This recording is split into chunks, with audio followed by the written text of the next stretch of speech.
evening, everyone, and welcome to tonight's watch party for the 1990 classic Predator 2. As always, I'm Andrew, and I'm joined, as ever, by Dom. Welcome, Dom. Hello, everybody. I'm hyped and excited about this one. I think we all are. We've seen this one. We've seen this one. Okay, so tonight's sync point for those who are going to be watching us, get the film queued up to approximately 5 seconds-ish in, where it says 20th Century Fox, and we see the classic animated 20th Century Fox logo on the screen.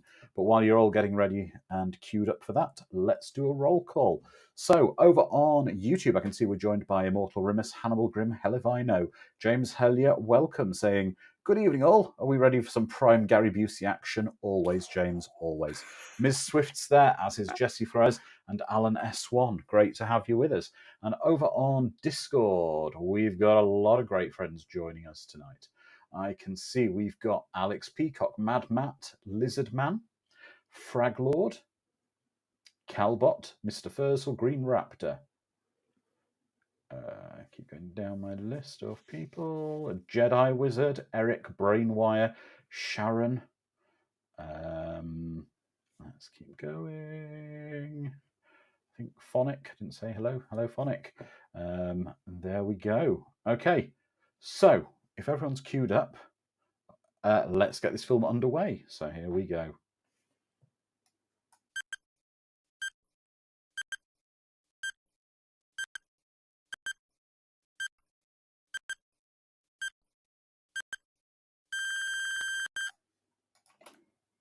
There we go. Everyone presses the... We're here, the classic 20th Century Fox. Are we fair to Disney? At least they've not stripped this logo off the old 20th Century Fox films. Yeah.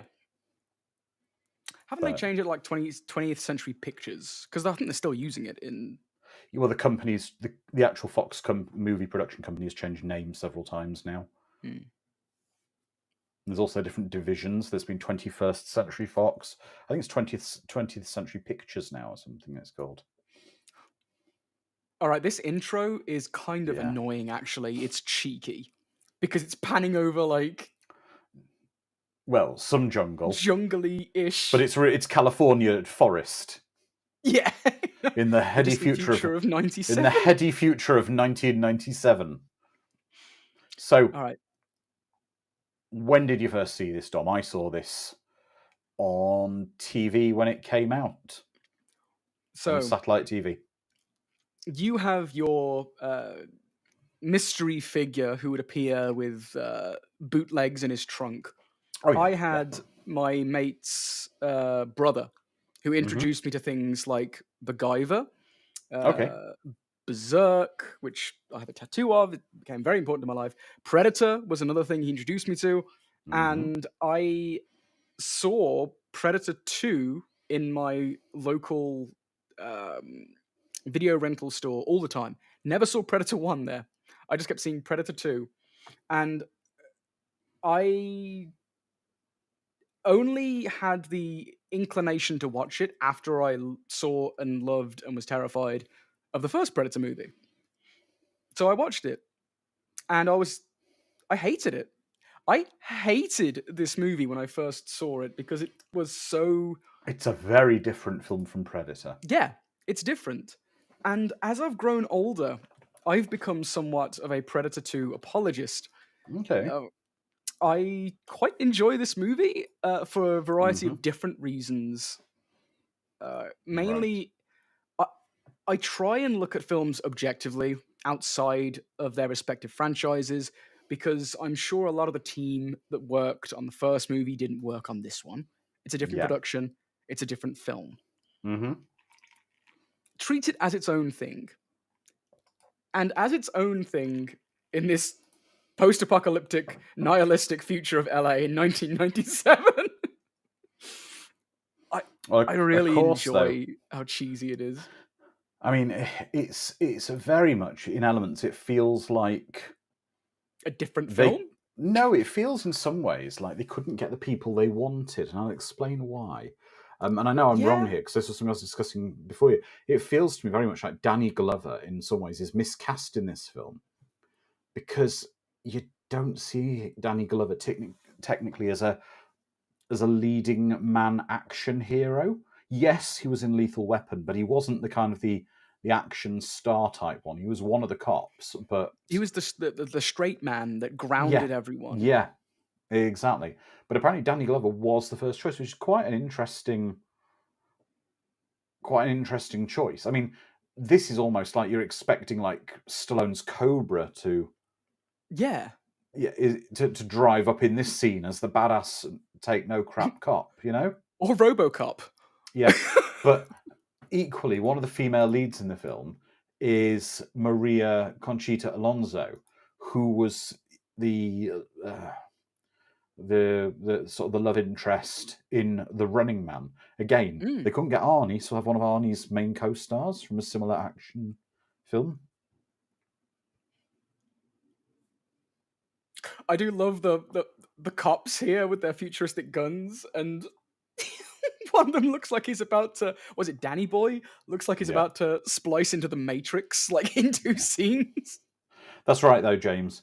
That originally Danny Glover's character wasn't intended to be the lead. It was written for Arnie's character to come back in the role played by Gary Mm. Busey, because Gary Busey and Arnie are just interchangeable. But Yeah. let's imagine a world where Gary Busey had all of Arnie's roles. Rolls. The running man, the running Busey. Oh, no.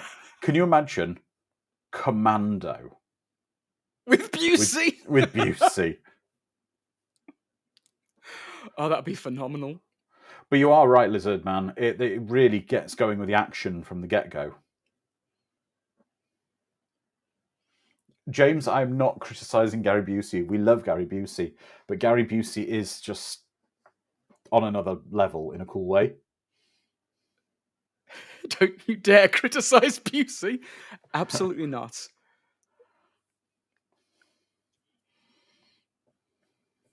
It is funny the amount of piece of shit cars you see in the beginning of this scene. Yeah. You know they're all doomed from the beginning.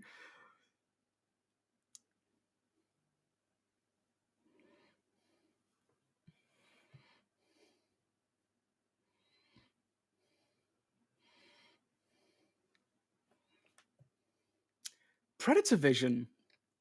Mm.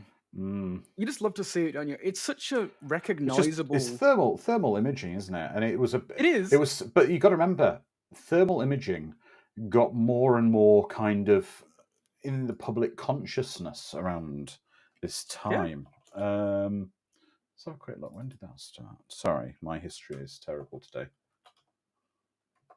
When did that start? Yeah, you see, and I know it wasn't. It came out. It was this thing happened around the same sort of time.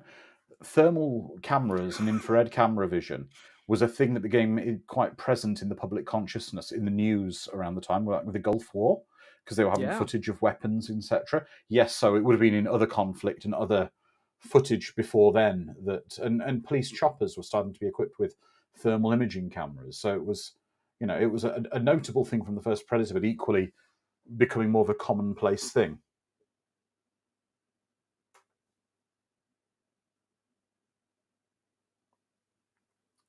Exactly. Miss Swift saying Danny Glover is too old for this mess.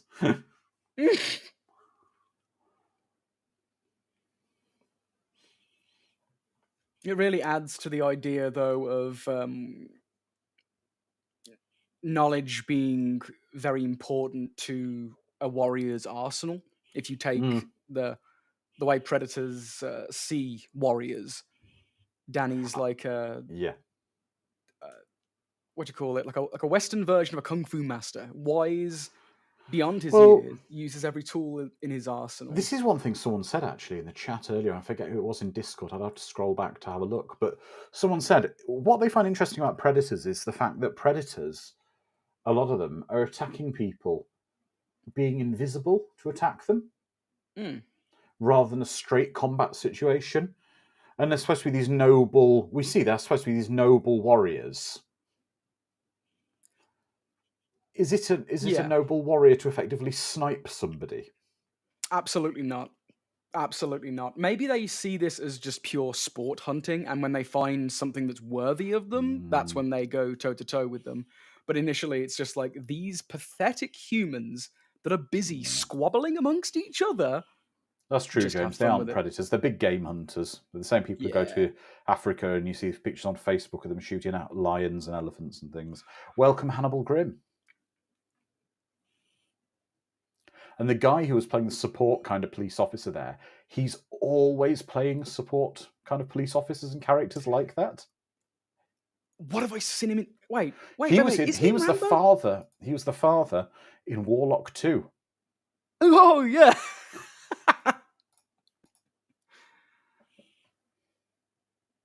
Is it Ruben Blades? Might be. Let me have a look. No. Looking through the name of the cast.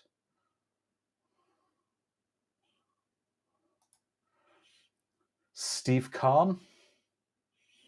That sounds more accurate. Steve Kahn, who was also a captain in the Lethal Weapon films. Yep. He was also Armus, the police detective, who was one of the two who met a grisly end in Superman the movie with the train tracks. Ooh. But if you look, he just plays policeman in nearly everything. Yeah. Yeah, Ruben. James is right. Yeah, it's Ruben. Ms. Swift, Ruben Blades, Hannibal Grimm. Yep, Ruben. No, Steve Kahn. Steve Kahn. I'm talking about. Sorry for the other guy, not Ruben. It does feel really hot there, though, doesn't it? It's LA. It's either going to be groggy, misty, or hot. Oh, that's a lovely stunt. Oh, that's incredible stunt. Incredible stunt.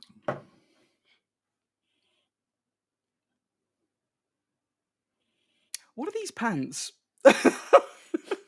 MC Hammer's finest. He landed on craft the craft services. table. Yeah. There's something good on the craft table today. Damn it.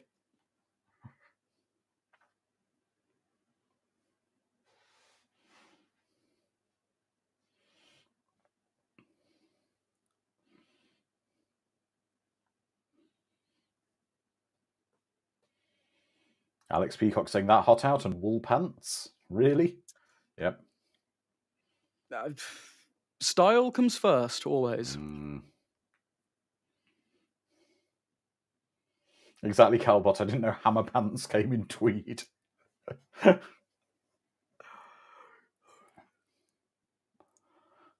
but if you didn't have those hammer pants on, you wouldn't get the wonderful breeze blowing them, making them even bigger. It's air circulation to deal with Yes. the climate. I can't help but feel that the score is missing, like every time something bad happens with the main detective, like the saxophone. Yeah. The kind of, I'm too old for this shit. Like a Blade Runner-esque saxophone. No, jingle. I'm thinking the Lethal Weapon kind of. Lethal Weapon, yeah. Comedic sax. Between scenes. That's the trousers, Miss Swift. That's the ones.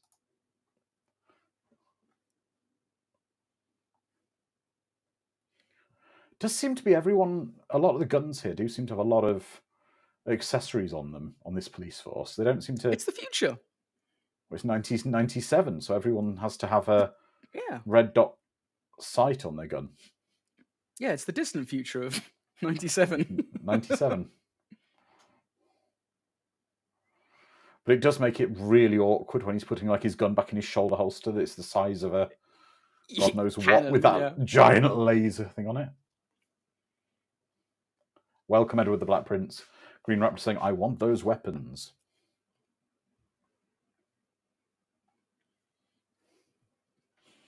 Lizardman saying this gang really loves their M60s. They've got like 10 of them. They've probably got like a multi-buy in Costco or something. Yeah, like exactly. It's a 10-pack. Buy 3, get 2 free or something, you know? Costco always has those sales on. More of a Sam's Club sale, I suppose. Walmart.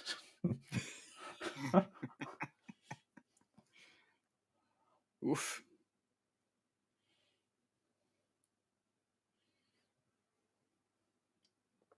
Where would you like to see a future Predator movie be set? Okay, I'm going to go really, really off the beaten path here. London Mm-hmm. in the 1800s. And he's Jack the Ripper. Yes. Yes.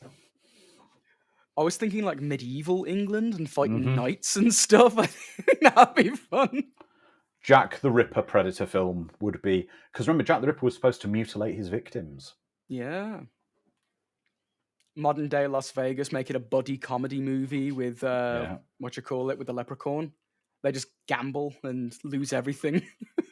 And the Predator has to get his ship back because he lost it on the roulette table. Oh, James, that would be another good one. Set a Predator movie in the trenches of the Great War. Yes. Yeah, and Halifino says Vietnam in the late 60s. Any of those sort of terrible conflicts. The only thing I'd say about Vietnam is it might be a little bit close to the first film, kind of in the theming.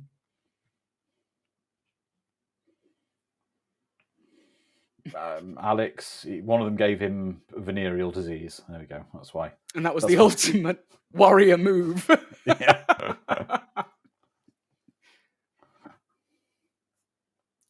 But Green Raptor, maybe it wasn't just the prostitutes he was hunting. He was hunting the men who were inevitably with them as well. It can all be, you can fiddle with history a bit. Yeah.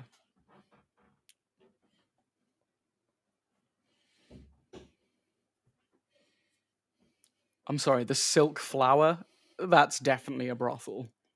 You don't call something the Silk Flower and... Oh, it's not quite Beauty o'clock yet, is it?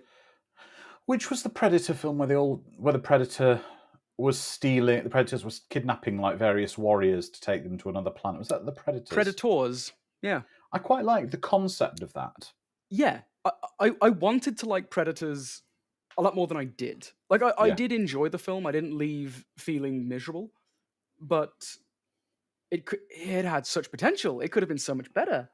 Yeah. And at no point do I consider... The one with Adrian Brody, yeah. Yeah. That's the thing. Adrian Brody doesn't scream warrior to me. No. The concept... Yeah, I'm not saying the film was great, Mr. Fursall. I'm just saying that the concept of like various styles of warriors being taken to an arena to fight a predator in their own style, I think was a really good idea.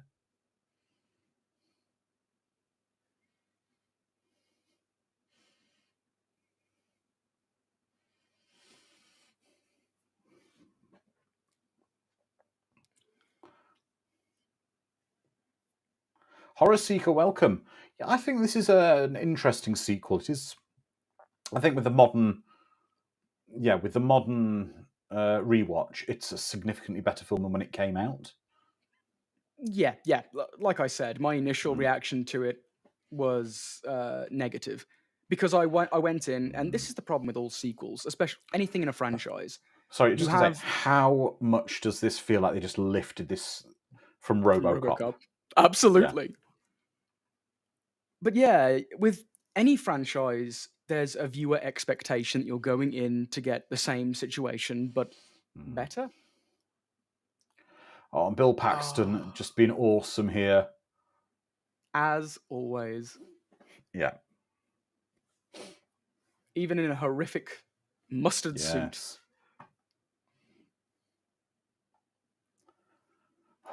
I've got a question to ask of James. James, have we forgiven Kent McCord for Galactica 1980 yet?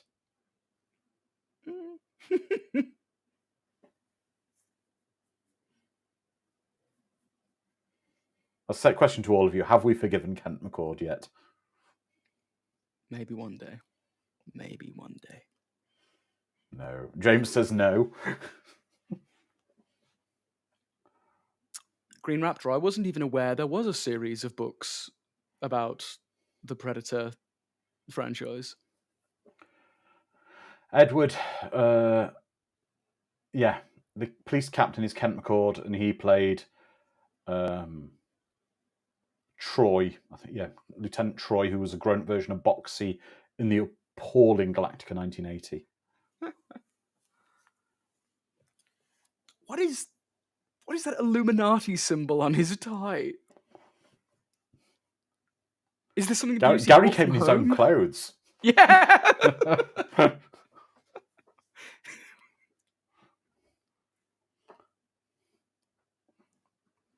Hannibal Grimm, I have the exact same issue. I don't see why Eric Foreman was in Predators. It really threw me off. I understand the character and I appreciate the character. I just miscast. It was miscast. Not to say that Topper Grace is a poor actor in any shape or form. It's just he leans way closer to comedy. It was when they tried to kind of put him in that Spider-Man 3. Spider-Man, yeah. Terrible in that.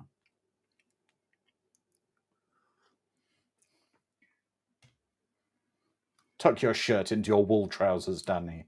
There's plenty of room in those trousers.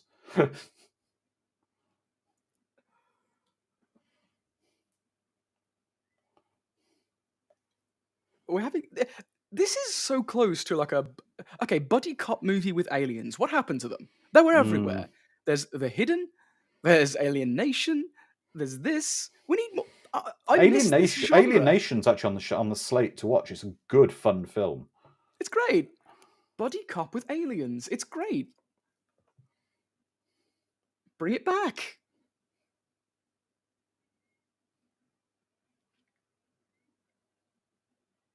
Actually, what happened to cop movies in general? Like, we don't see them anymore. Like detective films. We ought to do Silent Rage one time, Dom. What if we did Blind Fury at some point? Mad Matt saying, what was wrong with Galactica 1980? Oh dear. Mad Matt, you've seen Galactica 1980, I trust. Society happened. Yeah, that's very fair, Edward.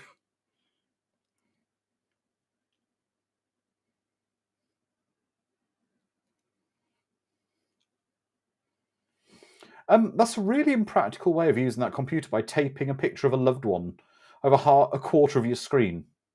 That's what I do. That's why I need 3 screens. I've duct taped pictures of loved ones all over every part of my screen.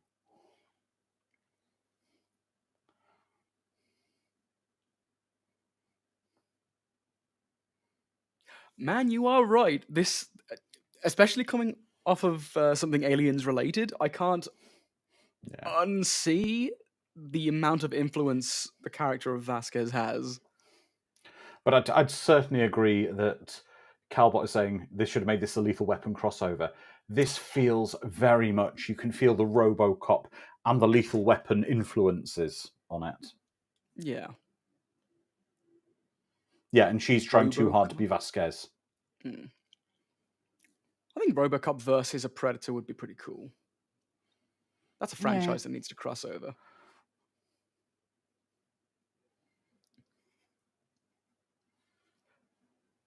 Of course, Kent McCord is Crichton's dad on Farscape. That's where my brain has been fogging. I couldn't remember the exact image I've seen him recently. I've got a feeling that none of the aircon units in the offices that we're seeing actually work. The fans aren't on either. No, make too much noise for shooting the film. That's why everyone's sweaty. Oh, Alex Peacock is saying that the Predator has faced a Rubit cop in the comics. In the comics. That's fun.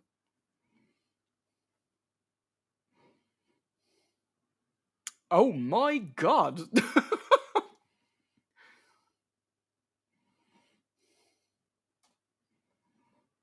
Okay, this office though, I love. Oh, it's not this an office is so peculiar. It's a cool apartment. Yeah, kind of a cool apartment drug den. With the gym there as well. Yeah, why not? Yeah, it's a hangover from the 80s of kind of the cool executive. Again, I'm feeling almost a bit of a RoboCop influence even on this scene, in a way. The douchebag exec trying to bribe somebody. Oh, okay, yeah. Oh, I was like, The guy being hanged upside down by his feet. No.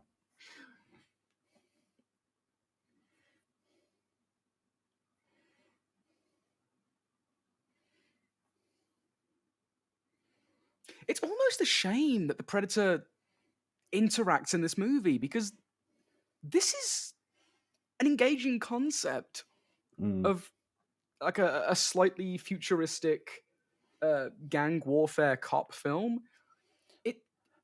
This reminds me of the scenes in the Steven Seagal film Marked for Death, where he fights the Jamaican drug lords. But Sharon's got a good point. This feels like every Lethal Weapon movie wrapped in a RoboCop movie playing out like a TV show. Yeah. Yes, Miss Swift saying Steven Seagal doing it. Hang on, we've invoked his name, so you know what that means. We have to get the gif of Steven running. We have to have the gif of Steven running. If we invoke his name. With his flappy arms.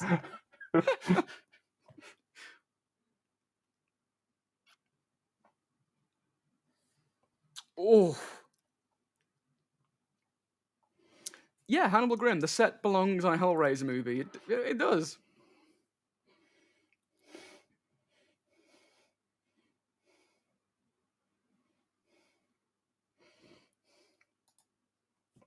Judge Dredd versus a Predator. Ooh. Judge Predator. Hell yes. Why is that not?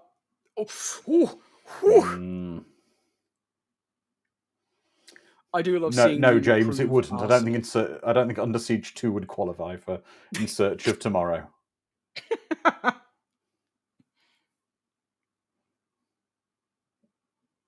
Did you play any of the early Alien vs Predator games?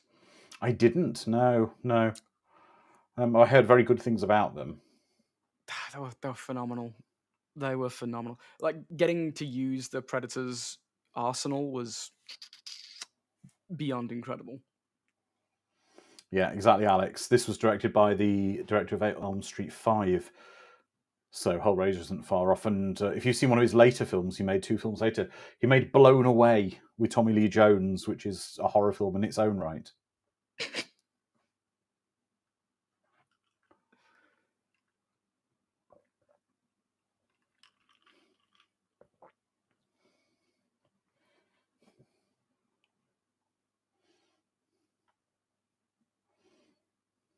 Oh, God.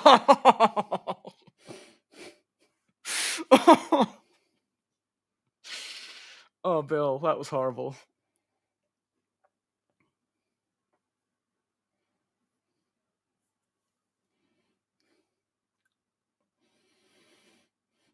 This is a very alien thing to us being British, though, Dom. This kind of news reporter, this aggressive trope. I'm assuming that.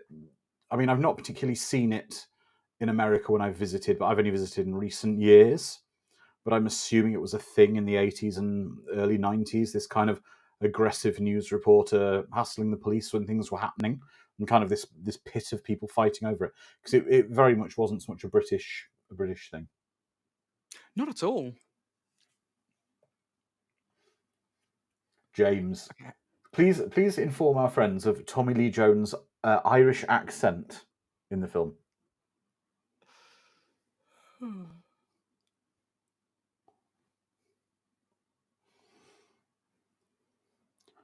I'd go with that, Mad Matt. Jamaican aliens from Buckaroo Banzai. Oh, yeah, that's phenomenal. Again, this is very Hellraiser with the skinning. Yeah. It feels. How far into are we? We're almost 30 minutes in. Yeah. It kind of has the From Dusk Till Dawn effect, where you almost forget you're in a sci-fi horror film. Yeah. And it kind of creeps up on you as the film goes on. If you cut out the Predator vision parts at the beginning, you could easily forget that you're in a Predator movie, which is a good and a bad thing. Good in the sense that it's its own thing, bad in the sense that it's a sequel to Predator. You probably should keep the vibe. That's one thing, though, looking at here.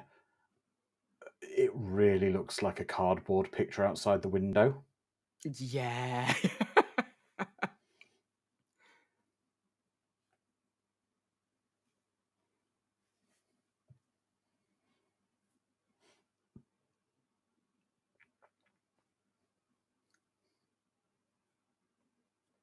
See, Dom, your wife and the Spanish speaking, now you're almost fluent in this. Basically, yes. Yes. I speak fluent Espanol. As fluent as Peggy Hill from King of the Hill.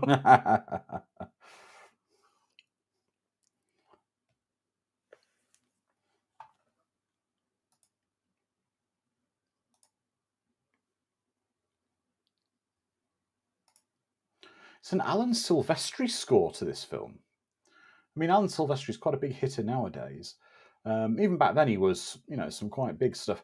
But bits of it, I'm getting vibes of the kind of the Aliens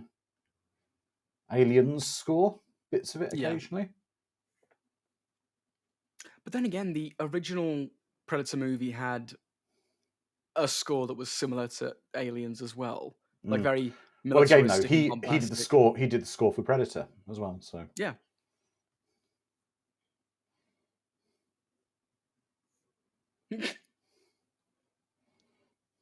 stay away.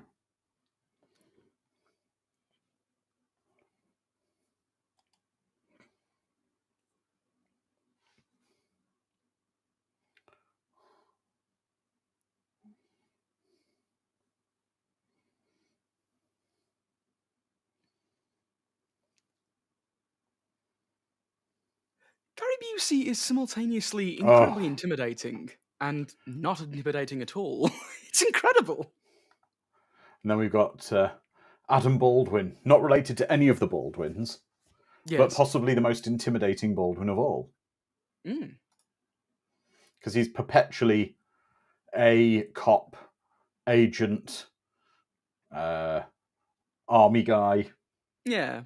Doesn't matter what he is. Stern. He's always an army cop, anything like that.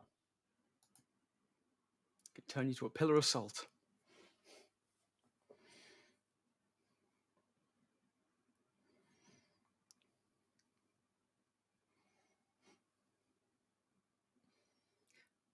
Surely, if you don't know who they are, well, I guess the chief told him that he's in charge at one point. At some point, must have done.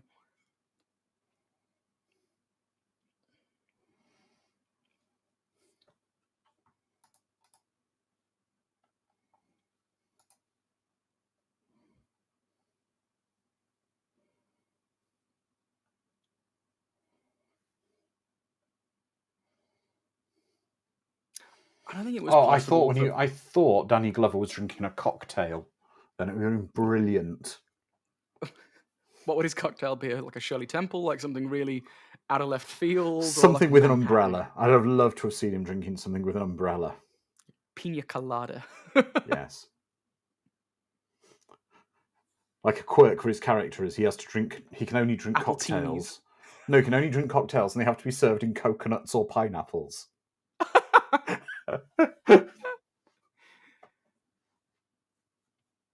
He only frequents tiki bars. Yes. Tiki bars are the best. They're so much fun. How is it that Bill Paxton is both like super charming and he oozes sleaze at the same Yeah, time? but he was great. Everyone loved Bill Paxton. Exactly. Phenomenal.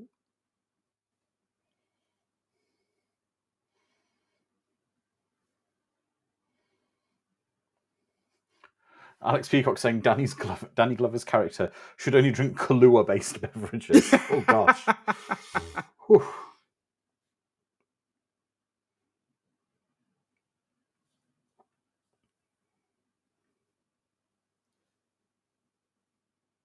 Yes, Eric, Bill Paxton's awesome in Near Dark. And we're actually this summer having a Bill Paxton film as part of the Summer of Popcorn. I can tell you one of them now. We're going to be watching something that's not sci-fi, not horror, it's not connected to anything else, but it's a fantastic summer film. We're going to be watching Twister this summer. Because a sequel is round the corner. It's Twisters. It's a sequel-ish, yeah. which I kind of go with. It's just a follow-up years later, apparently. It's not actually like a remake or anything, just more. Yeah.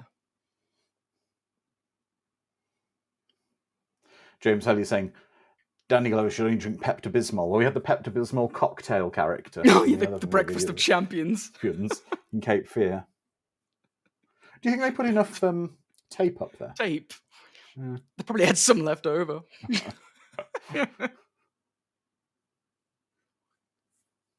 This is incredibly dark. It is, and this score is very aliens at the moment. All you need is that, like, beep from the...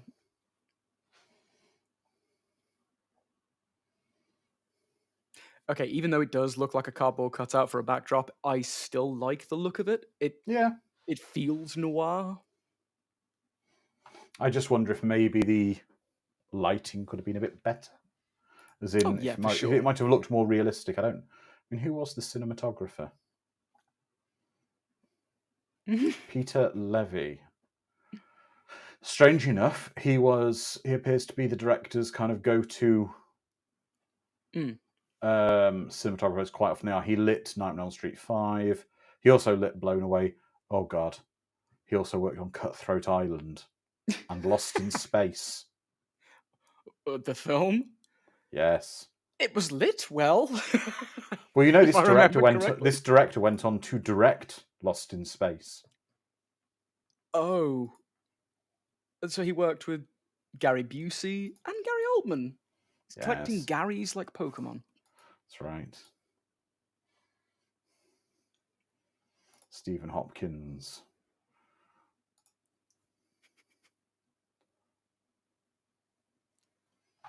Well, if we're talking about that Lost in Space, yes. Do we have to? If we're talking about that Lost in Space one, we can all say the same thing. The Apollo 440 remix was good. It's fair, yeah. Of the Lost in Space theme. Wasn't there some kind of weird dance? My brain is remembering a dance. Like a YMCA style dance. No. You're probably thinking of the Macarena. To the beat of Lost in Space. No.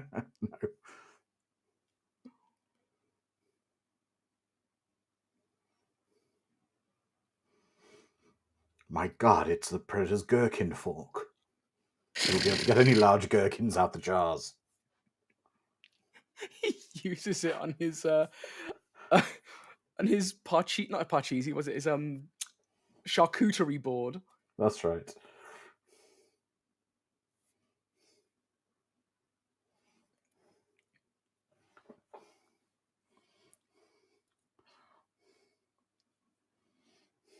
Oh no. I need to wear more memorable paraphernalia so that when I get taken off by an alien, you can find a necklace or something that just screams, Dom has died here. Mm. Or when you murder me in cold blood, you can plant the evidence and say, well, Dom did it. No, I didn't say merkin fork. I said gherkin fork. Oh, the thing is, though, Dan, you can't imagine any of this stuff about Danny Glover's character, about more aggressive, 40% more aggressive, all wrecked cars, and all this bad stuff about him. And you're like, it's Danny Glover, no. Yeah, he seems like a by-the-book numbers kind of guy. Yeah. And Alex, no, I'm not confusing Men in Black with Lost in Space. I know that... wait, did Men in Black have a musical number as well? It had music, of course, but...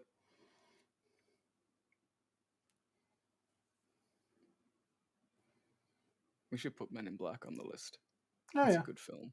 Well, Dom, you've got to put it on this summer. You can if you want. You've got a few weeks in here, haven't you? That's what I was thinking of. I need to find some blockbuster-ish movies to throw on there. Yeah. Lost in Space and Men in Black.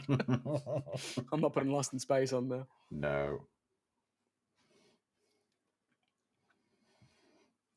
Oh, this is as much as we love Gary Oldman. Again, this is where I'm feeling the problems with it. This dialogue is so by the book. You're too close to this. Stay out of it. I'll have your I badge. need your badge and gun. Yeah. Fodek, please. We're not looking at the porn parodies of these films. No, we're not. I know. But it's too much of the dialogue in this is... It's cookie cutter. It is, isn't it? Very. Oh, that's cool, Immortal. You met Danny Glover in real life, and he's a very cool guy. I imagine Yes, Lizard he Man, is. exactly. Mendoza.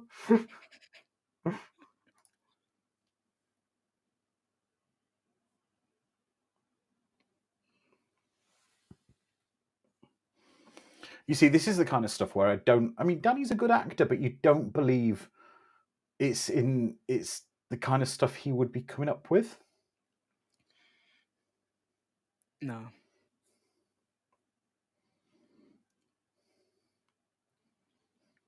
Hang on, is that an AOL subscription logo on What? his tie? You got a tie free with an AOL subscription.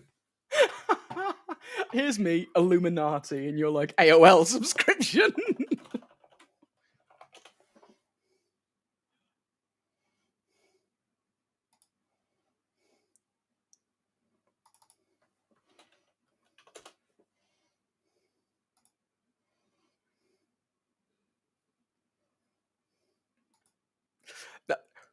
God, that's a way of portraying the news, isn't it? Loads of scum and one good cop. I love Danny too.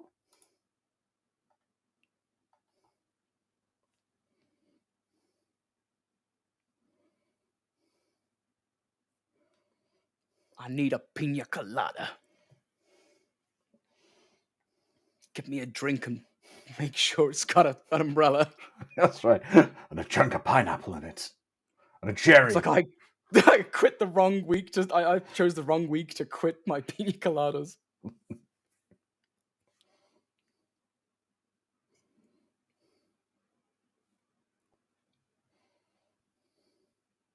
I wonder if this would have benefited from being more 80s. Maybe.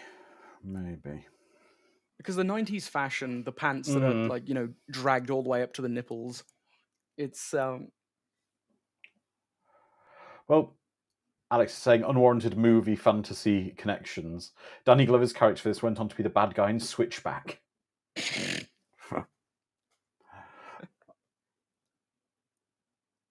Yeah, well, Lizard Man, I agree with you kind of there. Lizard Man saying, for me, I kind of like it when a movie leans hard on the tropes of the genre.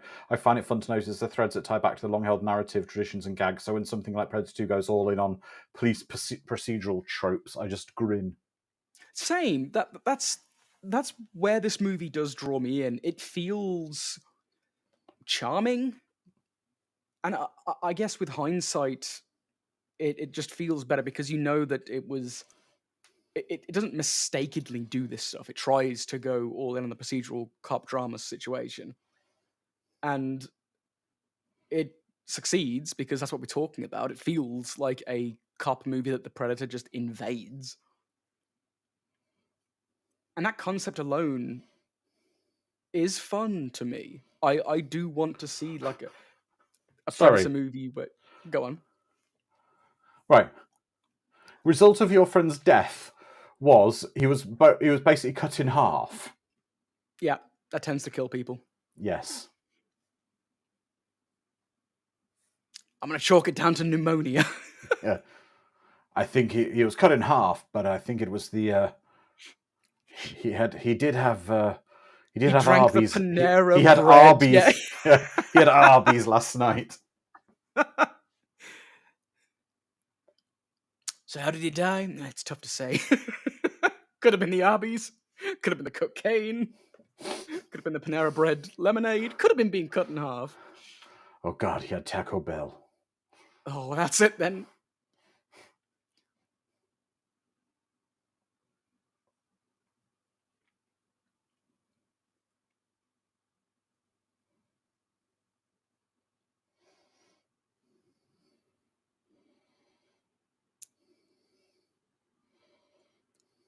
You saw the same info I did. How would I know what it is? Exactly, Lizard Man. Well, here's your problem. Your friend's in 2 pieces.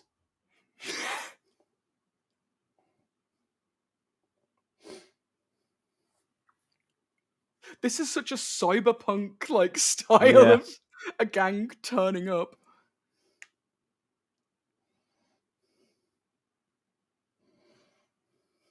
Later. Damn, that's a cool car.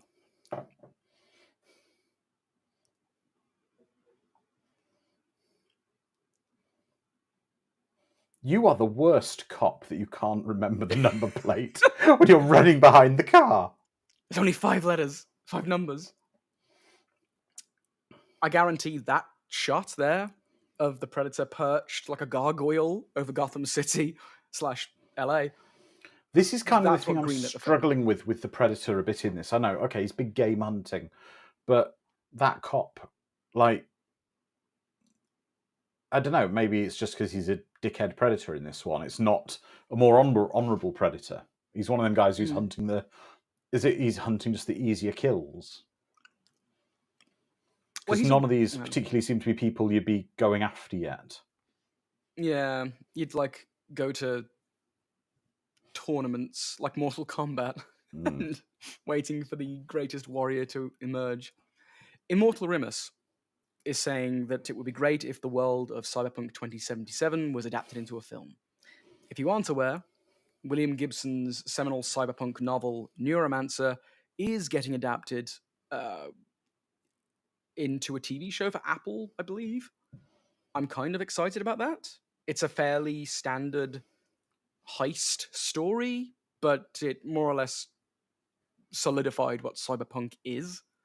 Okay, Edward, I won't use exact words, but I think he's a bit of a lazy Predator. He's just like, he's the guy who's like, hey, look, I just killed that guy. You know, because there don't seem to be a lot of real... There's no hunt.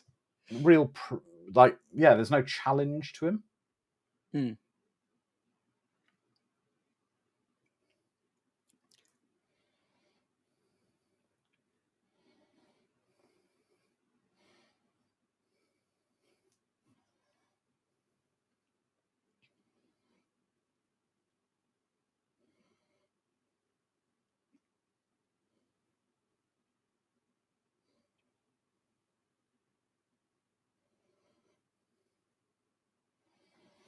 So King Willie's wearing what looks like a piece of armor. Yeah. Conquistador plates. That's what I was thinking, like a conquistador type. He had KFC for tea.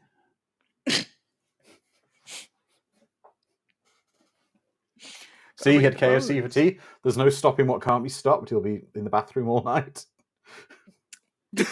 It could be worse. It could be Taco Bell. Yes. Or Arby's or Panera Bread. He could be doomed. Can you imagine, Dom, if you drank one of them Panera lemonades? It would, well, it's got like, what, 8 times the lethal amount of sugar in it or something, so it would kill me faster.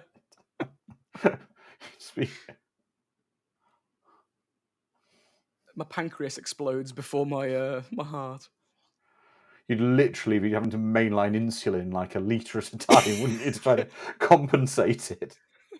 I walk around with a drip.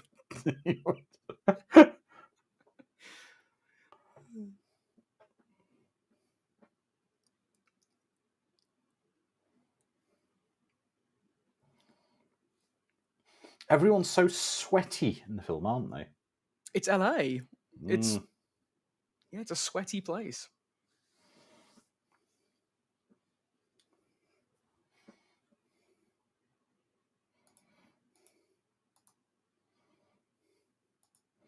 He's the guy that keeps rolling the dice until he gets the number he wants, isn't he? Where's my bargain bucket?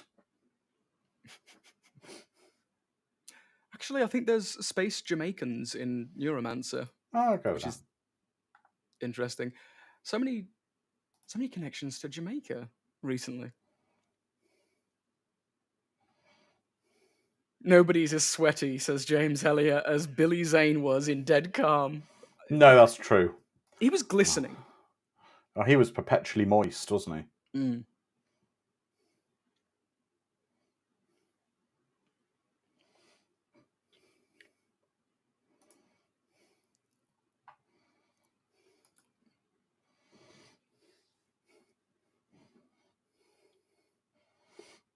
I've always wanted a sword cane. You just need an excuse for the cane, and that's it. No. I had with my foot injury. I got told by a doctor at one point I'd be lucky if I didn't have to use a stick by the time I was 40, and I'm doing well at the moment. I don't need one yet, but I decided I'd want a sword cane if I had to have a cane. I'd own it. I'd own the walking stick thing. Definitely. Yeah. Hannibal Grimm, I totally agree. That cut, that was great. Not just the severed limb head.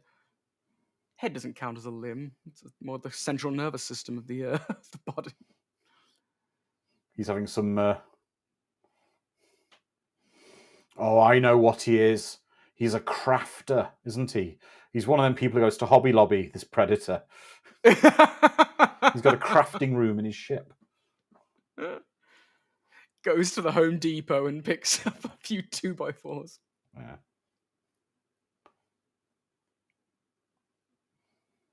Okay, someone needs to take the cocaine away from Tony Pope. He's had too much.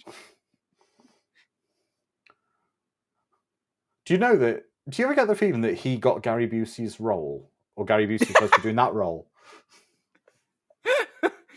He realised he was in a film with Busey and tried to out Busey the Busey. Busey, yeah. It's simply not possible.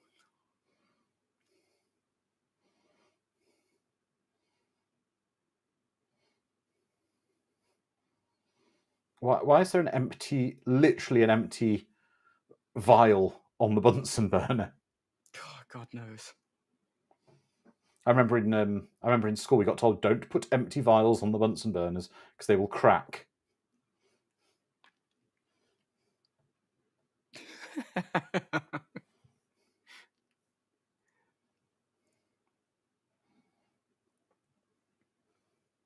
It is so by the numbers, isn't it? Like they've got a doctor. How about the good doctor?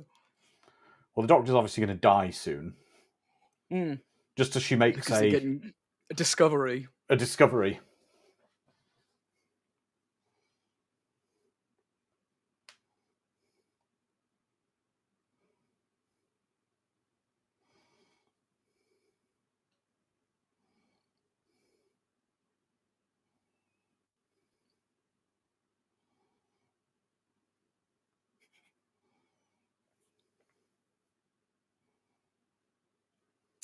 Are there many taxidermy places in LA? Why is he eyeing up the taxidermy? Like, damn, I gotta get me that goat. Go grade my living room.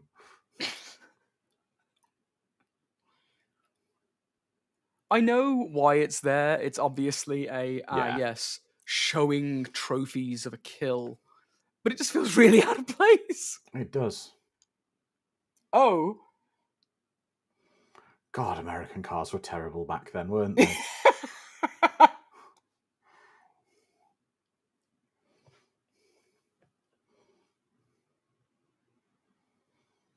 Now you stay here and be a disrespectful child in this cemetery with your machine gun. We're going to mourn my father who was killed in Vietnam.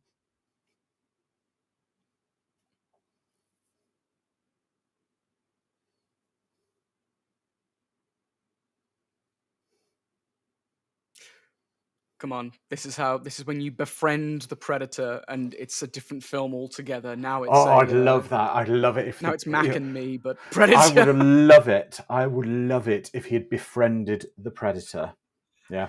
And literally the predator taking the candy and it became a story about one boy and his predator. And literally... No, we don't make that move. Yeah, okay. One boy and his, whatever the alien word is for predator. I forget the name of it. You something or other. But yeah. But can you imagine like the comedy, like literally where he's like dressed in the, basically E.T. Mac and me with the predator. Yeah.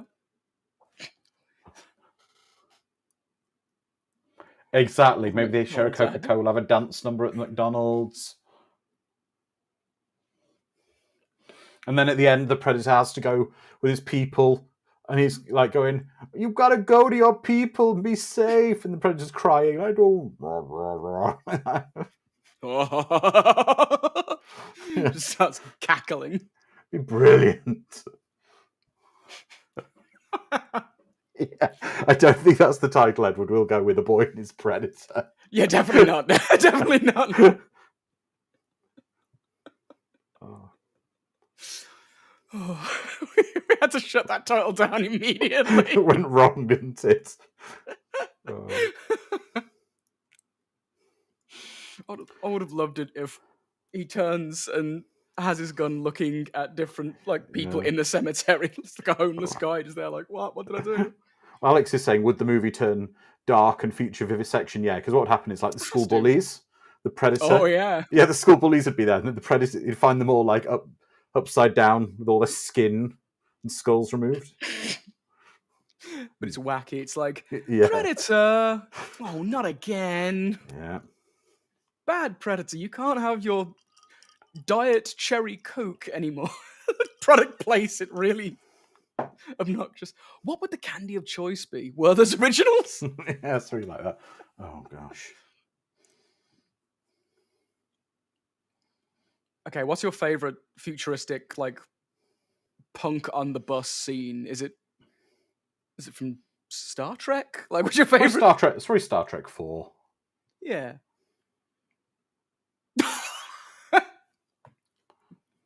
Call an ambulance, but not for me. Just pulls out. Why do you have a gun in his briefcase? Immortal Rumors says this scene made me think that all Americans carried guns everywhere. Well, I mean,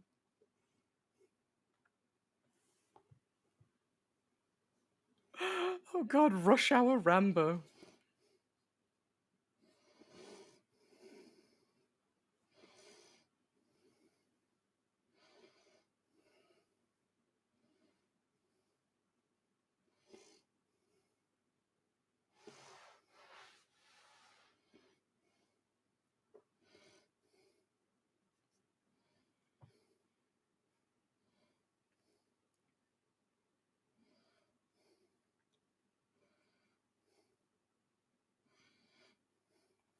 the thing is, the Predator's almost being a vigilante here.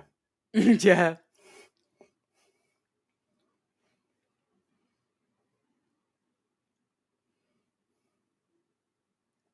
Miss Swift, I like that. There are too many punk on the bus scenes to choose from. That's right.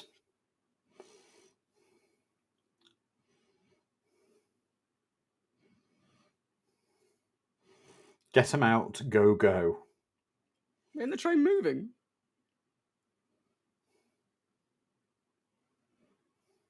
Seems like it. Oh, get him out of the cart, I guess.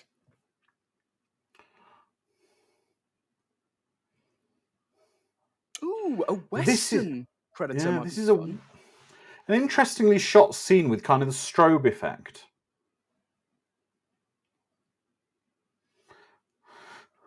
But I'd say the effect of the strobe is maybe overused a bit in that it just detracts from the whole action sequence. It's probably a way to hide a less than stellar choreographed scene in a crowded environment. Like, how do you express panic without things being obviously fake or dangerous? Put some strobe in there. Easy peasy. Yeah. Sharon's saying this massacre almost seems too easy a hunt, not much of a challenge.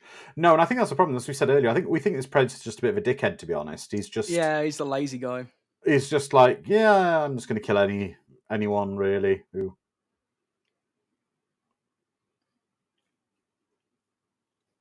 Here's the thing, though. Bullets do affect the Predator. Why are we not seeing green, oozy blood splashed? Maybe he's got this one's probably got bulletproof armor on as well, hasn't he? He got a riot shield or something. He's just like a. Well, it looks like the bullets are bouncing off him. Yeah. But Mad Matt's saying so more like if Predator replaced Falcor in the never-ending story. Golf balls, my only weakness.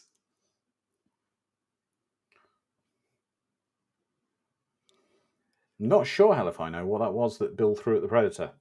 I think it's a golf ball.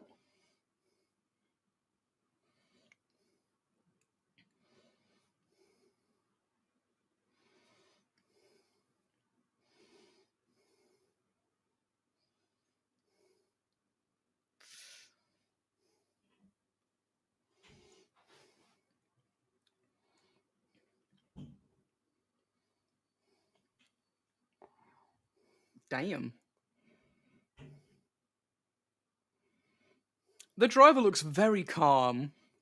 Well, it's the fact the emergent. Well, to be honest, they're probably locked away from the rest of the train, which I'm assuming they are, and probably they're just used to the emergency button being pushed every night. Yeah, they're like, oh, not again.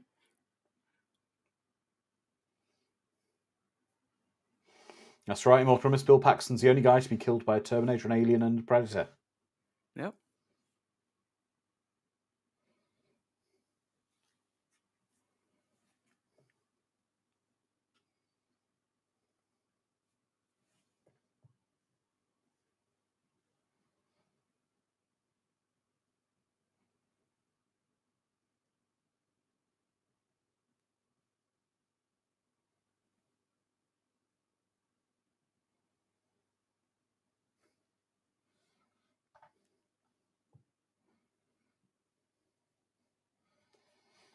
I know they're trying to build up tension here, aren't they? But I don't know.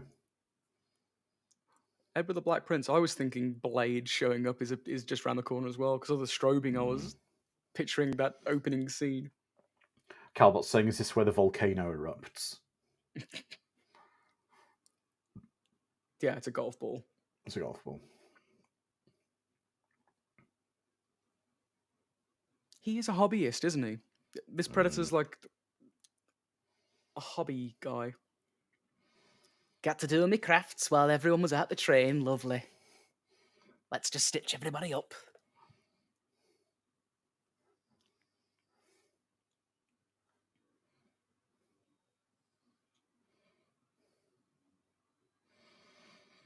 Oh, why could they have not put an alien in there? Because they would have had to explain too much. What, like at the end of the film? Very true. Yeah. Yeah, that's easy to explain. That's like I've killed one of those things in the past. Dom, but here, why could she not have had a xenomorph inside her? I would have gone for that. No, once the aliens get to Earth, it's game over. No aliens on Earth. Even if you don't count LA as Earth, sure. It's its own entity.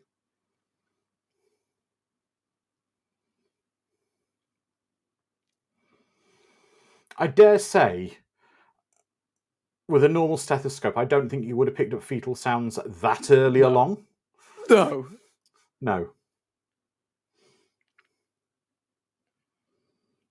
I can hear 2 heartbeats. Yeah, I doubt it, bro. She's at least 3 weeks pregnant. Oh, yeah. I don't think there's a heart at that point. I think it's still just a globule of cells.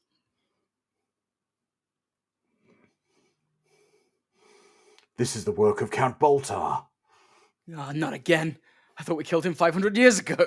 He's back.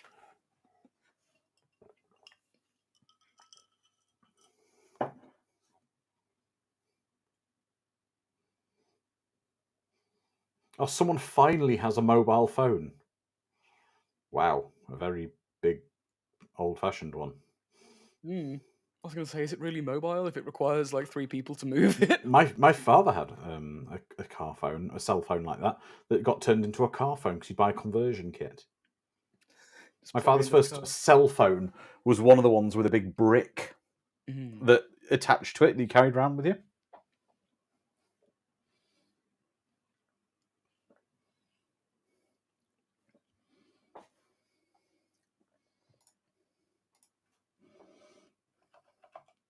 Hannibal Grimm has just made the best idea ever. Here's what we do. She's got an alien baby. We split LA from California, then we send in Snake Plissken to do a proper escape from LA. Snake Plissken fighting off predators and aliens. Or surfing with Steve Buscemi. Why not?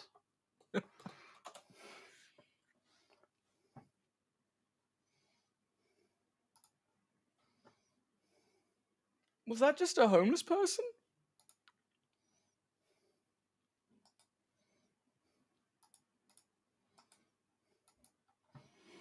Okay. That's what my father had for his first. You carried it round with you, Jesus. and then he had it converted to a car phone. James, you think Escape from LA has aged rather well? And you give me shit for liking Extra.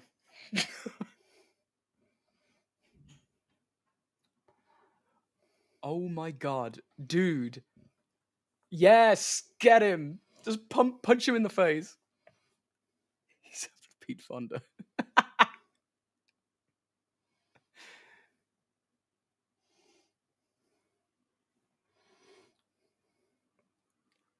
No, James, I don't call myself a fan of Escape from LA. Not even close.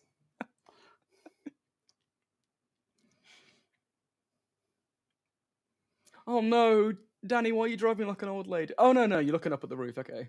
I thought he was just like getting really close to this. Well, that was just as well that he knew that there was nothing on the other side of that piece of corrugated metal. When in reality, we know it would be a group of people. Okay, why do I think right now, if you look down, you're going to see a DeLorean racing up a town square?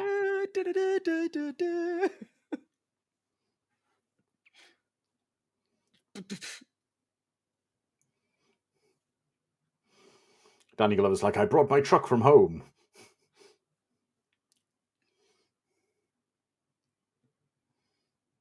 Quick, take his hand cannon.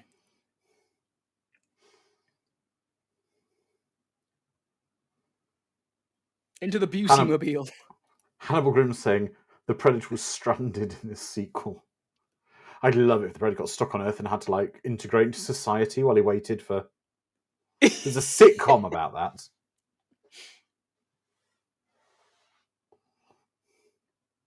My God, the Predator goes back in time.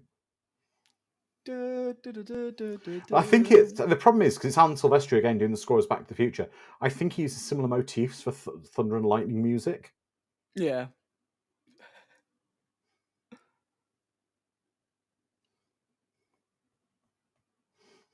Yeah, Miss Swift, and then Zool showed up.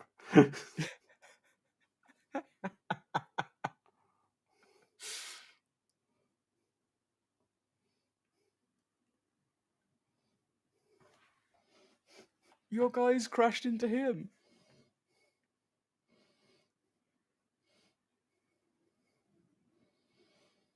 I got something you might find interesting.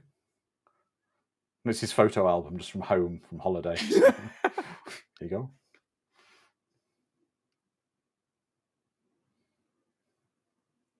Are you saying the Predator stinks?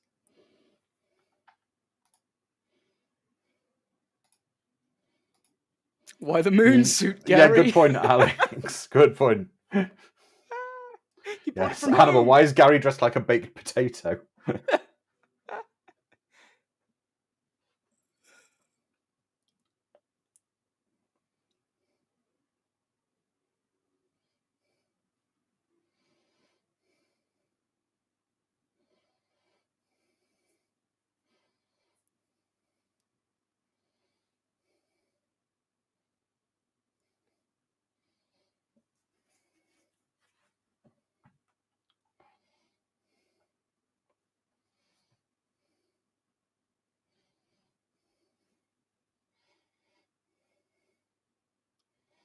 Exactly.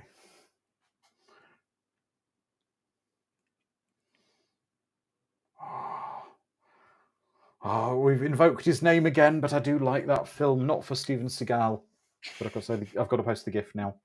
Oh.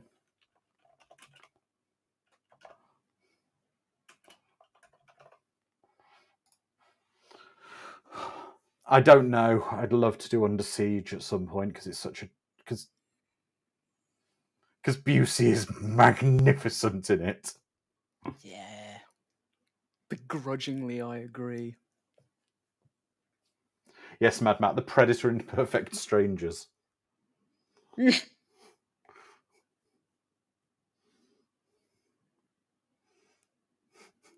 Exactly, hell if I know. Did he recite his lines or they just take Busey improvising for a few minutes?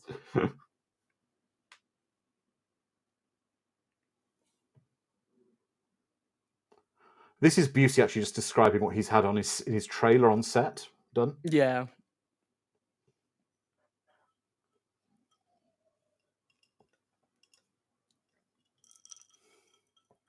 Exactly, James Hellier, the Predator counted on everything except the cook.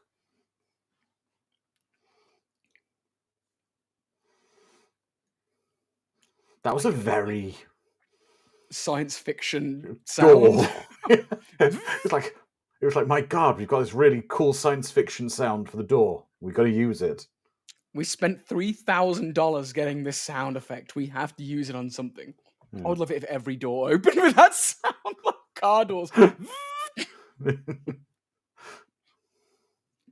they all have cell phones on their back. Yeah.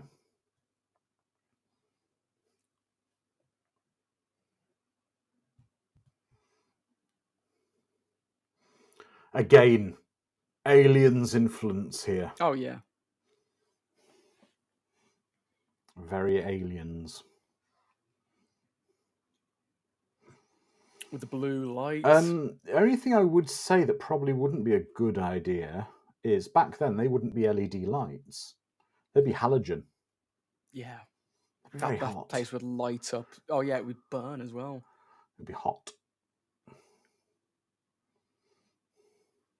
Even this is very aliens, isn't it? Like it is. The ATVs. In a minute, are we going to see a check your camera scene? Mm-hmm. And some guy headbutts the wall or something.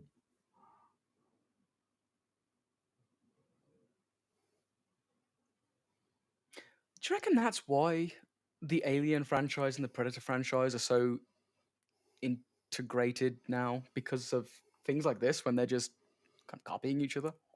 No, a lot of it's because of what we literally see at the end of this film, because someone said it'd be cool to stick something on set.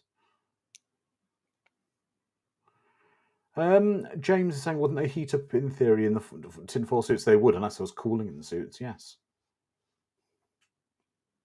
Because it's not allowing any heat to escape.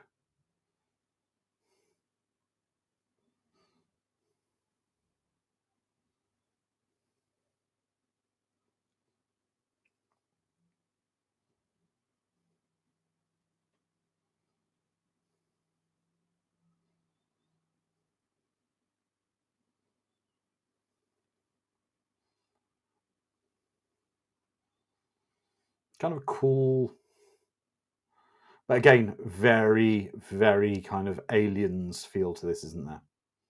Absolutely.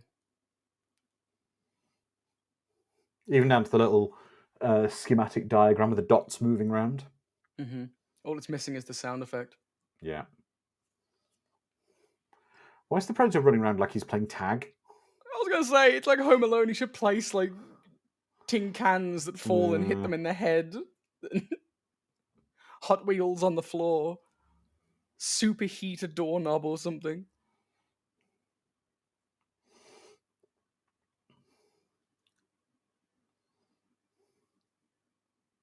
Why do they have masks? I guess the dust in the air, but...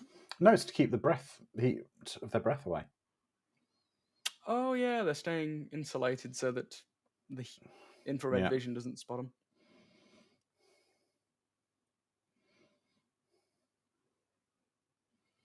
In the first movie, didn't we see the Predator flick through different, like, channels of vision to catch glimpses? No, because Arnie was hidden in the mood.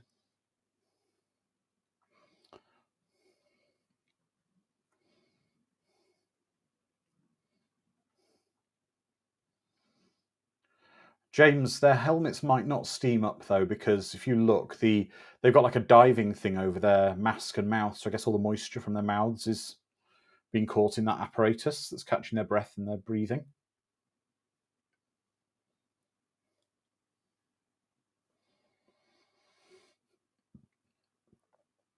Okay. I'm glad we see that. There are different spectrums that... Yeah, we saw that in the last film, though. He has different modes. Yeah, that's what I thought. Hannibal Grimm. Hey, look, they're going to slime the Predator. Get the Ghostbusters in.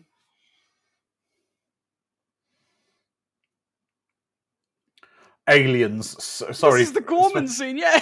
Yeah, because we actually tonight we interviewed Gorman himself. Yeah. But this scene, is he going to drive the truck in? I'm going in.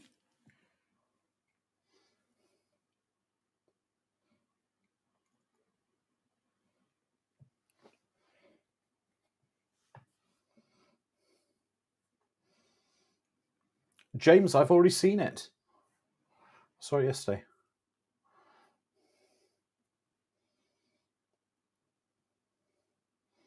Exactly, Lizardman. Pull your team out, Gorman. I mean, Busey. Maybe this was what happened. Busey just thought he was starring in real life Aliens. Yeah, probably.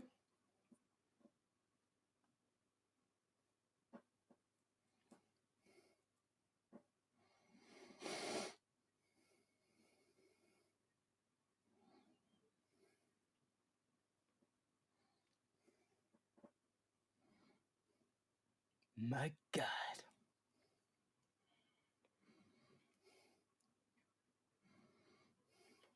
Now, would you have preferred this scene Get to them be out of more there. Get them out of like there. Batman Arkham Asylum-ish, with the Predator taking them out one by one, or do you like it as this chaotic encounter? I would like to have had the Predator Batman Arkham style, like taking them down silently. Yeah. And then I think that would paranoia have just been sweeps them. yeah. Someone runs off into the distance.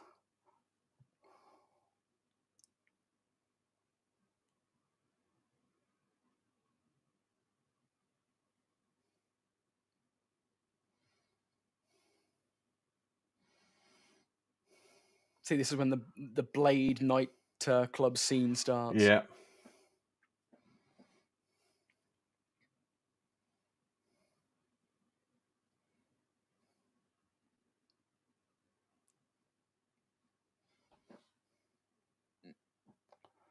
Yeah.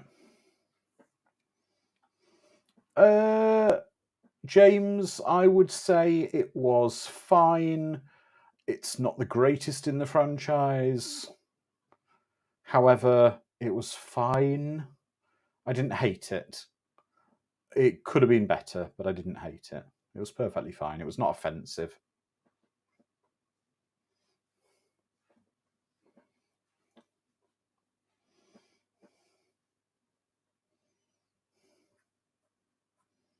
It is a Exactly, fun story. Immortal. Instead of freezing predators, well, I don't know. You're saying elephant tranquilizers would have been more effective, but they don't. Genuinely, from a scientific point of view, Immortalist, they don't know that the predator's blood chemistry would have been susceptible to the same thing as elephants. Don't forget, for example, that a snake, toxic snake venom, a lot of snakes are immune to it, in case they bite themselves. Yeah. Not every animal is susceptible to everything. I guess it would have been a bit of a risk.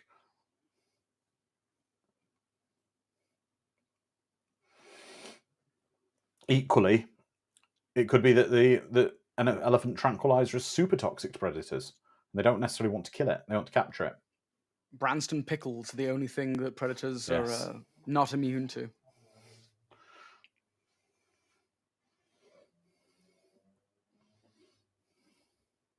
The design of the Predator is always going to be one of the greatest it's very cool. cinema villains. It's such a cool design. Exactly. Fragment saying I was to check if the predator was allergic to headshots.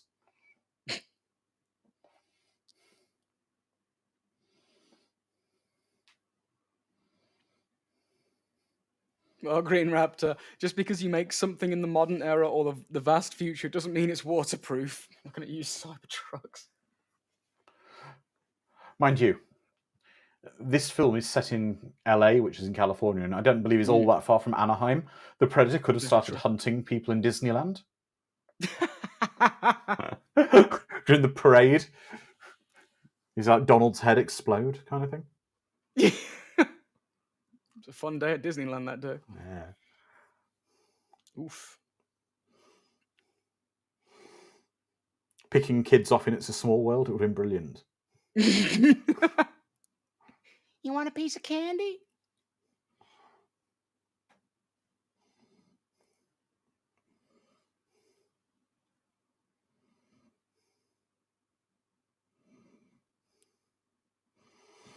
So no This one at bleeds. this point thought to shoot the Predator with a shotgun except him. They were too busy gooing him with the Exactly, Cal. What I was about to say, freeze that he ray. runs into Rocky working out in there.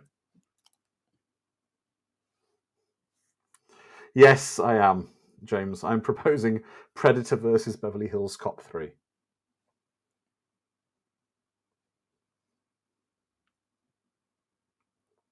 Is he not wearing shoes, or do his Nope. feet have like a scaly plate on his toes?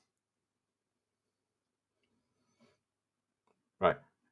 Shoot him more, add more bullets. Yes. Yes. If you think he's dead, just shoot him a few more times just to make sure. Just keep shooting him. Scream hadn't come out yet. They hadn't told everyone that they always come back.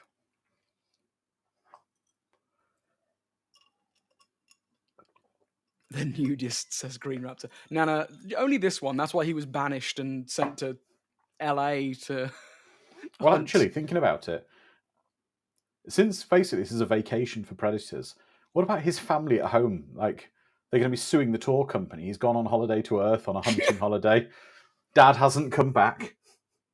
You told me that my dad will be safe on this hunting trip. How bloody dare you? There are these two predator kids crying, the mum crying, the tour company going, I'm afraid there's been an accident. Karen be like? That would be horrifying.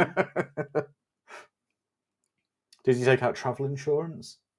Oh, we didn't take out the insurance. Yeah. Got some good gnashes on you there, bro. But shoot it in the head now. Use my American accent. Shoot it in the head. Well, damn. You got a potty mouth on him.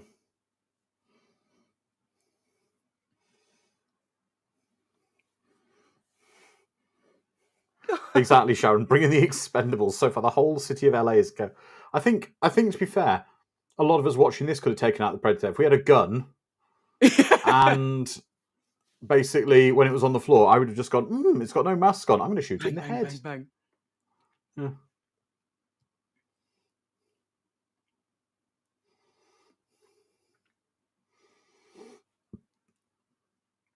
Busey!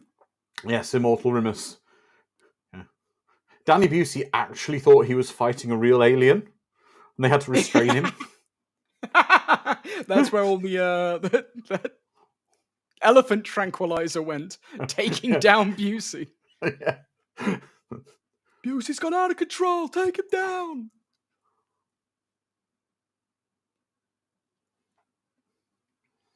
Danny, we're not filming. Take him down.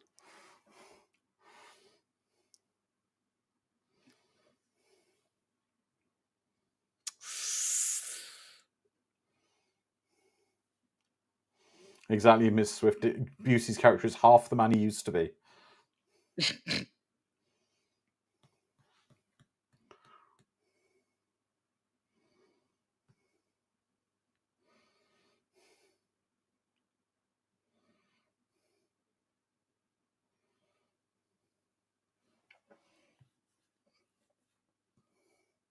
Actually, yeah, the Predator has a weird voice in the first movie. He feels very... It's a strange voice to me. It sounds weird. I would love for this Predator to have like a thick Brooklyn accent. James is saying Jake Busey's awful in The Predator as Busey Jr. Yeah, because he's playing his father's son, isn't he? His father's son is playing his father's son. He was good in Starship Troopers. Does it feel to you now that the film's lost its way a bit? Well, yeah, it's trying to conclude something, but it's not at the end of the film yet. That's the problem. It feels like it's not really getting anywhere. It's not going...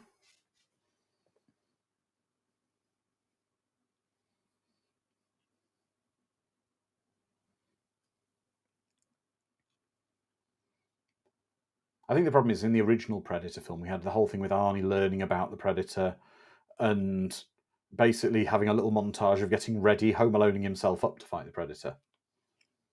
I mean, that's the general makeup of one of these films. You have an enemy, it surprises you, you work out how to beat it, and then you do.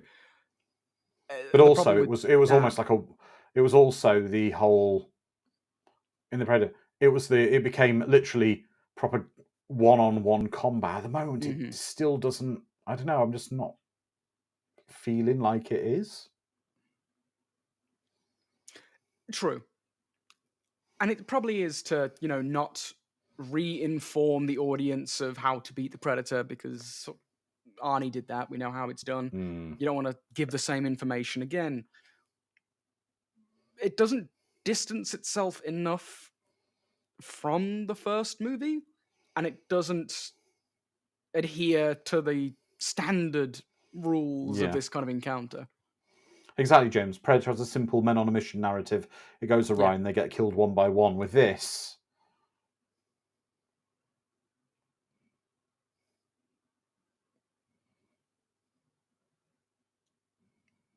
I think in that instance, Predators did a better job of getting a narrative that was coherent together. They just didn't execute it as well as they could have.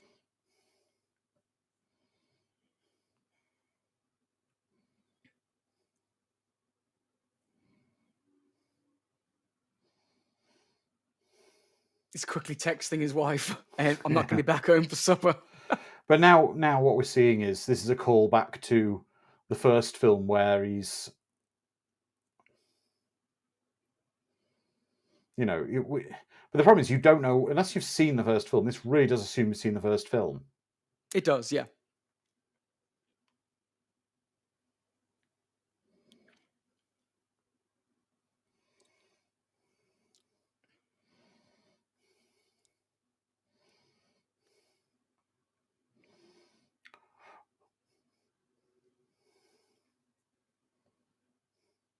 Well, That's that a was fun stunt fortunate. too. He cut the bomb off the Predator's arm, and the bomb didn't go off.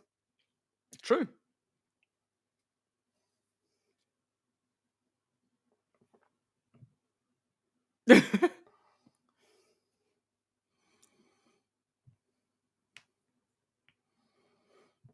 Yeah, exactly, Edward. Predators have a serious issue of always being quick to use the bomb.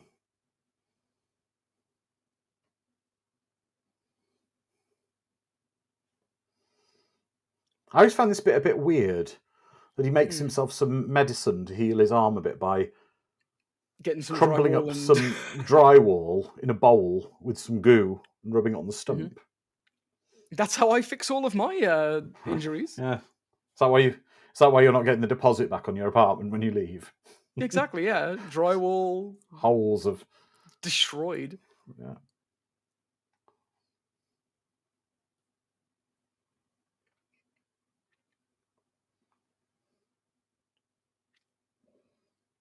Yeah, I think the problem here arises that there's too many beats that it's trying to hit, Yeah.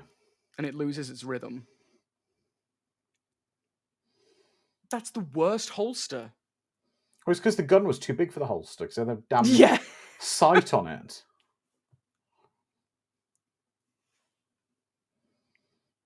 Got his first aid kit.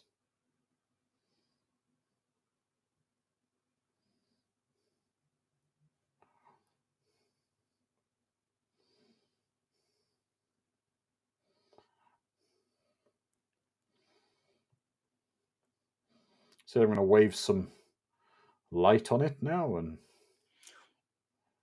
Oh well, that's handy. He just makes himself a coffee. yeah, crumble up some drywall. hmm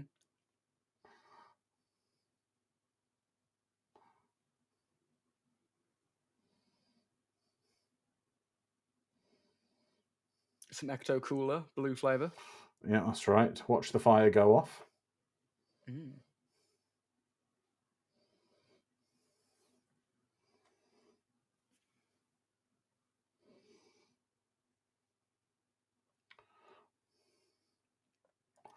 And then get the butter knife, and spread some blue goo on the stump.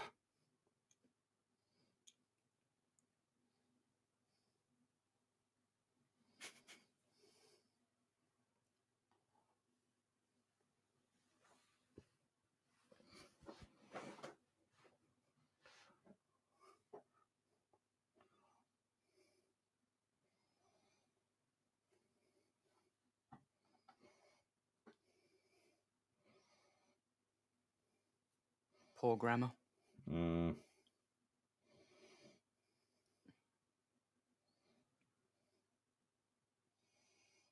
Yeah. This bit feels really late in the film for a bit of comedic relief. It does, yeah.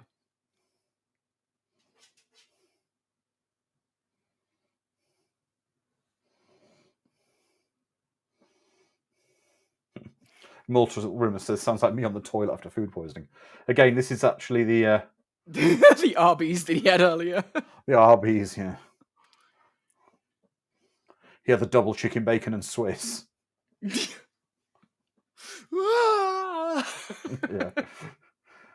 Yeah, Alex is saying, you didn't wake up from the predator crashing through the window and smashing the wall. That's fine. They're used to that in LA.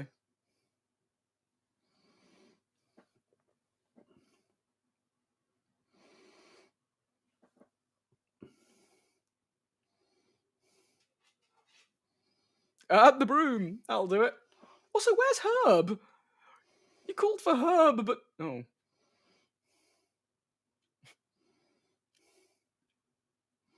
Now Danny Glover's going to...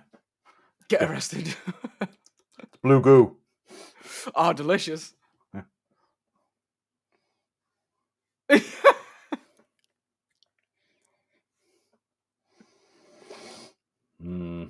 Man. I've got to admit, I don't think the ending is one of this film's strong points at the moment. This is taking a long time to get where it's going. This should have been like second act chaos, not trickling towards the end. I think the film could have done with more cooking. I think it could have done with some tighter rewrites or something. Because for sure. if you... I'm not going to... Because I know if people have not seen this film, which I'm going to assume they have, but we'll just not say where they're going right now. But it very much is a bit like a sudden, oh, that's where we're going, is it?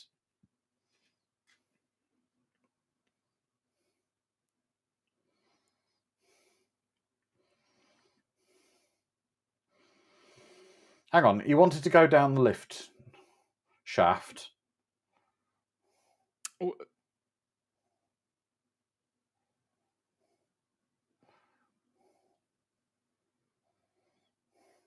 The shoulder muscles on this guy. Yeah, again, that's why I don't believe Danny Glover. Yeah. You want some bodybuilding monster machine.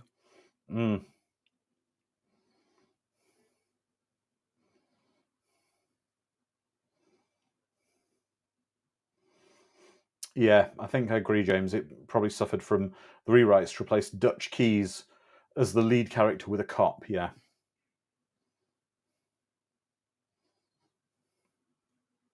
And this, we should have had several instances of the Predator going back to a certain location and the cops tracking them. Like, why do they keep going to this Arby's? I don't get it. Does he love the double with horsey sauce or something? Like, what the hell? Exactly. We didn't get that.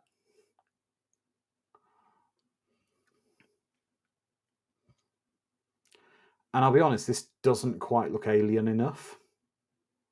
I actually really like the design of this ship. I think it looks pretty. It looks so. Yeah, but the problem is, I think maybe what they shouldn't have done is have that apartment earlier. Yeah, for sure. Yeah. That apartment is styled with Herb in a similar way to it. That apartment, yeah, you're right. That's true.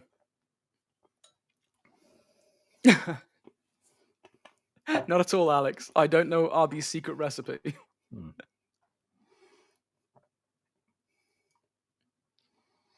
Miss Swift looks like Giga painted. And now we see, what derailed a franchise for years.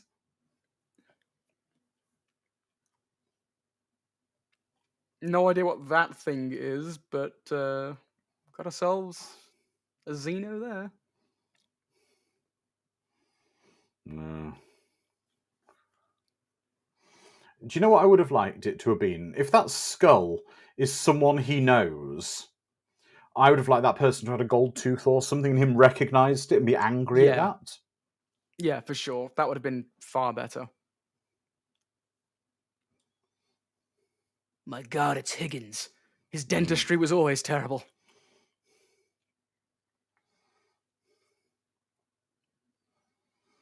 Yeah, you're right, actually, James. Xenos don't have skeletons. They have exoskeletons, don't they?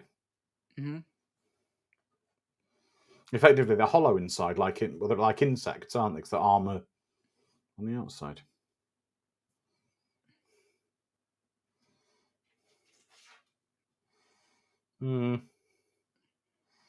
Well, Immortal Room is saying the pseudo sword fight gives you Highlander vibes. Well, Oh no, what's this now? the director of this film was the second unit director on Highlander. Oh! I really don't like the look of that alien glaive disc thing he's using. Just the flashing lights on it. It looks too It looks cheap Christmas with the flashing ornament. lights, doesn't it? Yeah. I'd have been It is just fine a if Christmas ornament. I'd have been fine if it didn't light up. Yeah, for sure.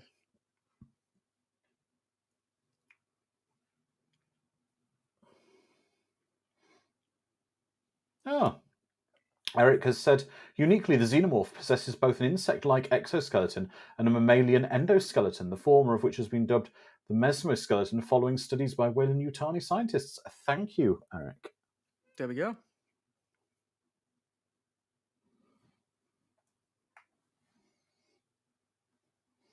James, I will not be inflicting that on us all. The sequel that never happened. Yeah.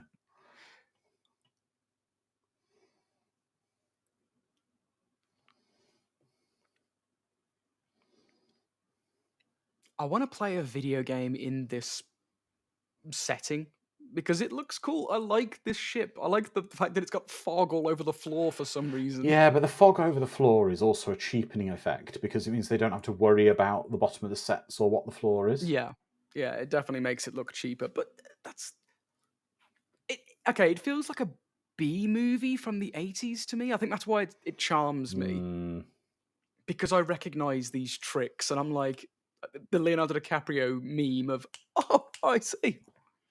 Yeah, Alex, I believe you're right. I think it is a map in one of the Yeah. MVP games.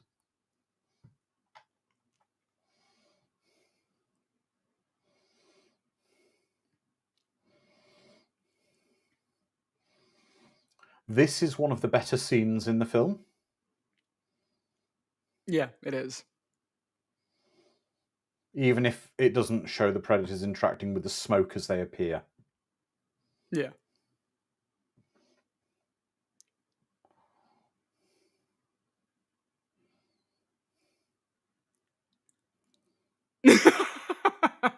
I love that line. Who's next?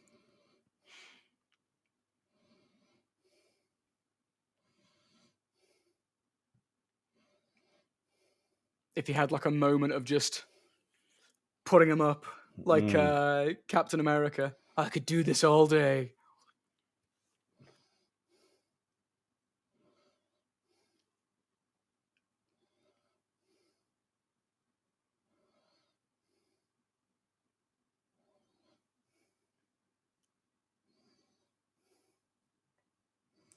Exactly, James. These aliens are the tour reps.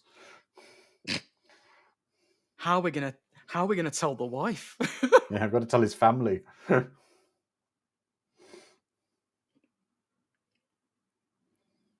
Oh.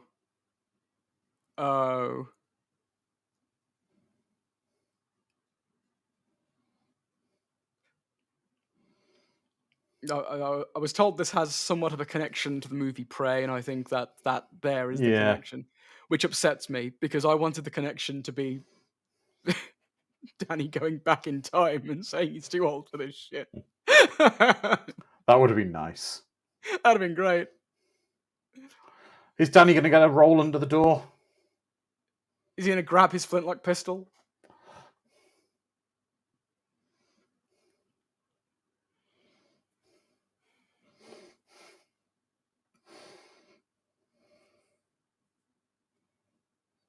That looks terrible. That looks awful. That looks awful.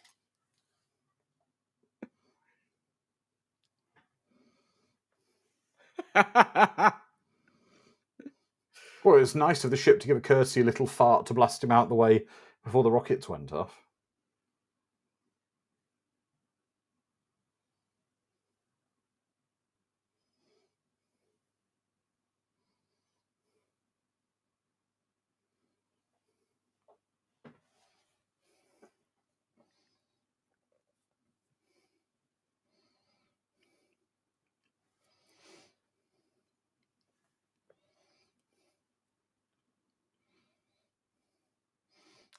Come on, say it. Say it. Say the line.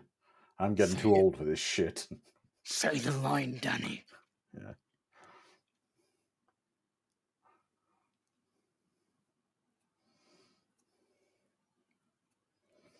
Exactly. James is saying they're from the Predator Club 1830. It refers to the year of the prequel and the members from the age demographic.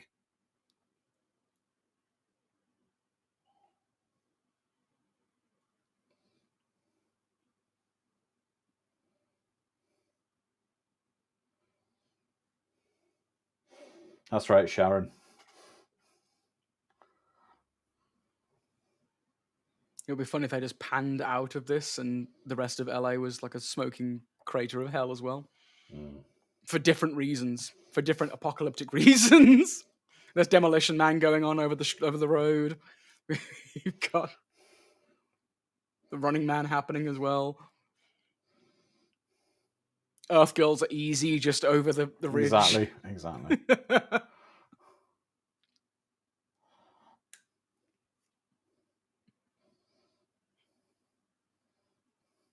There's been sightings of another one. Get in. Yeah.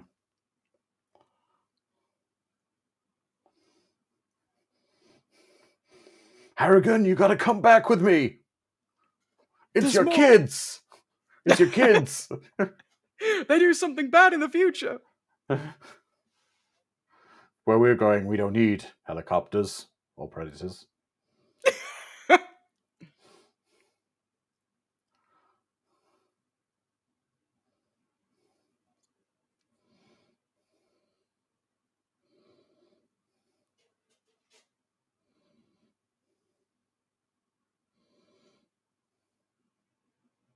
We're just going to leave now, but keep a spotlight on you? Does seem like they're doing that. Alex is saying this is the beginning of They Live.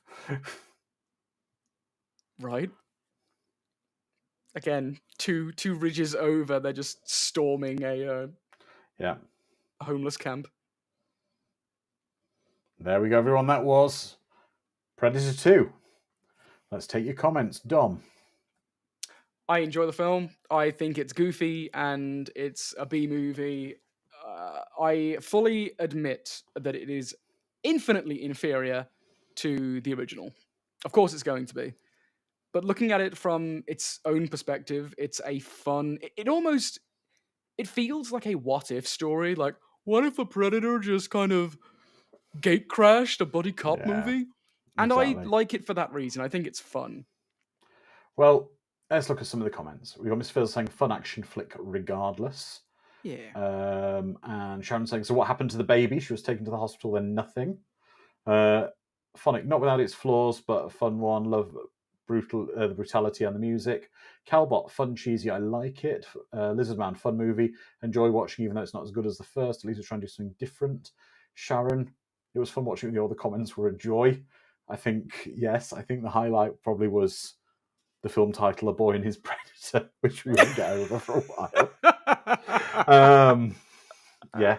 Jedi always said, it was a fun time for me. Wife's cheese rating, great value cheese whiz from Walmart. Eric, I really like this movie. It tried to do something different. Alex, solid cop movie.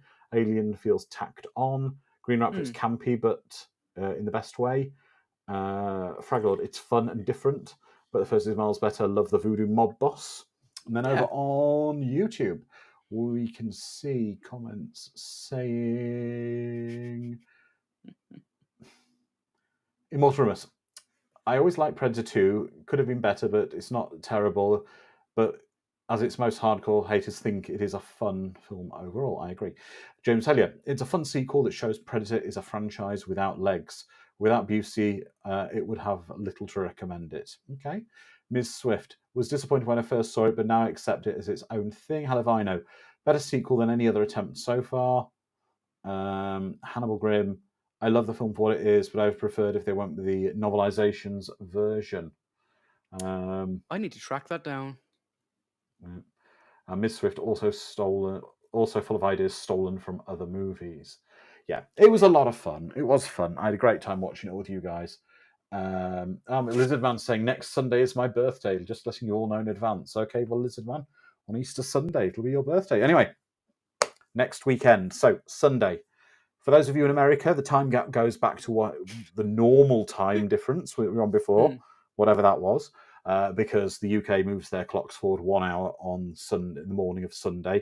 So we'll be all back to normal. And we are having an Easter movie. One of Dom's choices. It's not going to be Ben-Hur, Alex. No. Go on, Dom, what are we watching? If it is what I think it is, because I have kind of forgotten, but if it's an Easter movie, then there can only be one. Critters 2. That's right. The best. That's right. The best Easter movie. The best family. Yeah.